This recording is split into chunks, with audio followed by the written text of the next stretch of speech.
বর্তমান জামানায় টাকা ছাড়া কিন্তু আপনি মূল্যহীন। আপনার যদি টাকা না থাকে আপনার সমাজে কোনো মূল্য নাই, পরিবারের কাছেও মূল্য নাই। তাই সৎপথে আমরা টাকা ইনকাম করব। আমরা অনেকে অনেক পড়ালেখা করেও প্রবাসে চলে যাচ্ছি, কেন জানেন? দেশে আমরা গরু ছাগল অথবা ছোটোখাটো কোনো কাজ করতে গেলে লজ্জা পাই, কিন্তু প্রবাসে যে এর থেকে কঠিন কাজ করছেন, অনেক কষ্টের কাজ করছেন। তাই আমরা প্রবাসে অযথা যে টাকা পয়সা নষ্ট না করে, যে টাকাটা দিয়ে আমরা প্রবাসে যাচ্ছি ধার দেনা করে, তার থেকে কিছু সামান্য টাকা নিয়ে আমরা দেশে ছোট পরিসরে ব্যবসা করব অথবা খামার করব, বা যে কোনো একটা পরিকল্পনা করে নিজেকে আমরা প্রতিষ্ঠিত করার চেষ্টা করব ইনশাল্লাহ। আমরা অনেকে অনেক পড়ালেখা করছি, পড়ালেখা শেষ করে চাকরি পাচ্ছি না।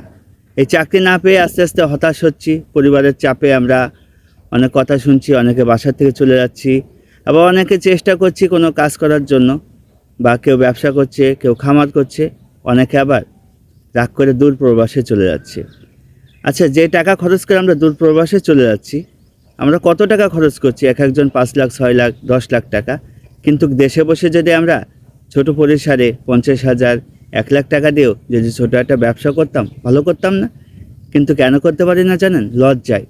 এই যে বন্ধুদের সাথে কলেজে পড়তাম, স্কুলে পড়তাম, বন্ধুরা দেখলে টিটকারি করবে, হাসবে, এই জন্য কিছু করতে পারি না। আবার খামার করলে গরু ছাগলের ময়লা লাগবে, কাদা পানিতে নামতে হবে, ঘাস কাটতে হবে, এগুলো দেখলে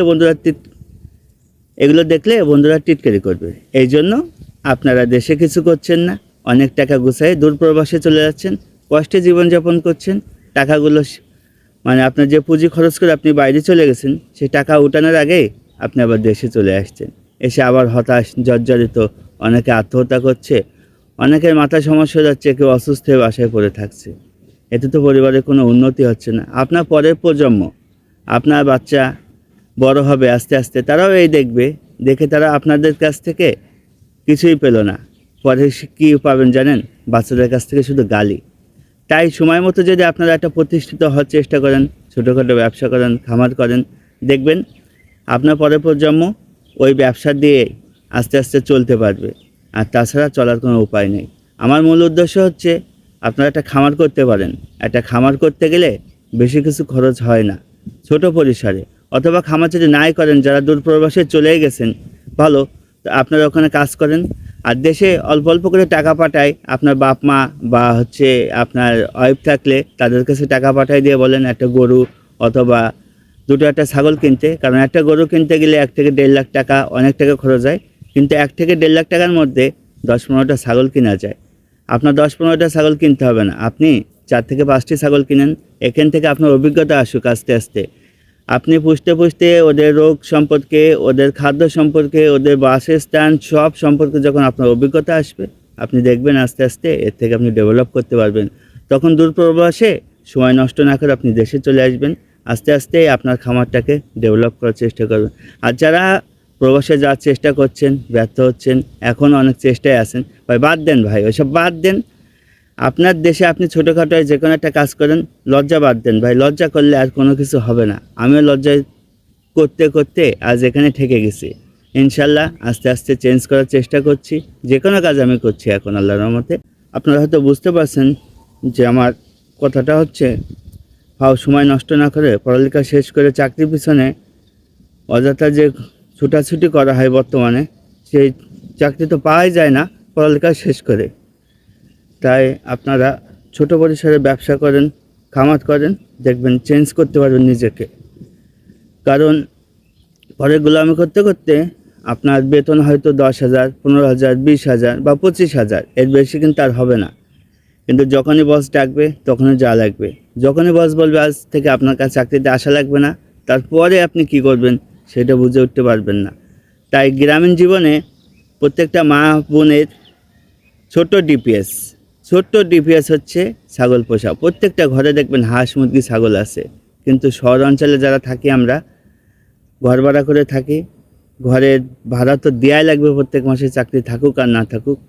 কিন্তু আপনারা যারা গ্রাম ছেড়ে শহরে চলে আসছেন এই চাকরির খোঁজে, গার্মেন্টসের চাকরি করছেন, 1 মাস 2 মাস বেতন পাচ্ছেন না, বা অযথা এসব বাদ দেন।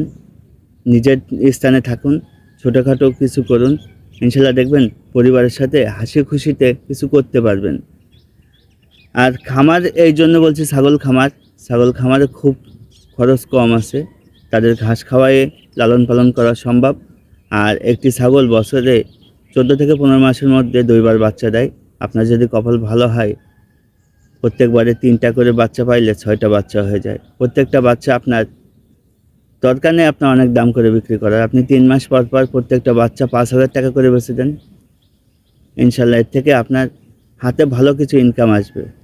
ব্যাংকে যে ডিপিএস করছেন তাও কোনো ভরসা নাই টাকাটা আপনি ঠিক মতন পাচ্ছেন কিনা বর্তমান জামানায়, কারণ ব্যাংকে টাকাই থাকছে না। আমার মনে হয় আপনি ছাগল পুষলে লাভবান হতে পারেন। ছাগল পোষা কোনো লস একটা প্রজেক্ট না। এখান থেকে অনেক বেকার যুবক তাদের নিজের জীবনকে পরিবর্তন করছে, তাহলে আপনারা কেন পারবেন না? আমিও চেষ্টা করছি আমার জীবনকে পরিবর্তন করার। বেকার না ঘুরে এখন চেষ্টা করুন, আপনার কাছে যদি 5,000 টাকা নাই একটা ছাগলের বাচ্চা কিনুন, আস্তে আস্তে ওর থেকে আপনার জীবনকে পরিবর্তন করতে পারবেন ইনশাল্লাহ। আমি 2টি ছাগল দিয়ে শুরু করছিলাম, আল্লাহর রহমতে আমার খামারে এখন অনেক ছাগল আছে। আমি আরও বাড়ানোর চেষ্টা করছি। আপনারা দোয়া করবেন আমার জন্য এবং আমি আপনাদের জন্য দোয়া করি। আপনারা যারা বেকার আছেন, যারা অনেক হতাশ জর্জরিতভাবে জীবনযাপন করছেন, সকলের জন্য দোয়া করি আমি। সবাই যেন দুশ্চিন্তামুক্ত থাকতে পারেন এবং পরিবারের সাথে হাসি খুশিতে থাকতে পারেন এবং নতুন কিছু করে নিজেকে স্বাবলম্বী করতে পারেন, সেই কামনা করে আমার ভিডিওটি আজকে এই জায়গায় শেষ করছি। এবং কৃষি, খামার, পশু পাখি, চিকিৎসা বিষয়ের কোনো তথ্য যদি আপনাদের জানার থাকে বা আপনাদের যদি জানা থাকে অবশ্যই কমেন্ট বক্সে জানাবেন। আর আমার চ্যানেলের সাথে থাকবেন। আশা করি সকলে বুঝতে পারছেন। আসসালামু আলাইকুম।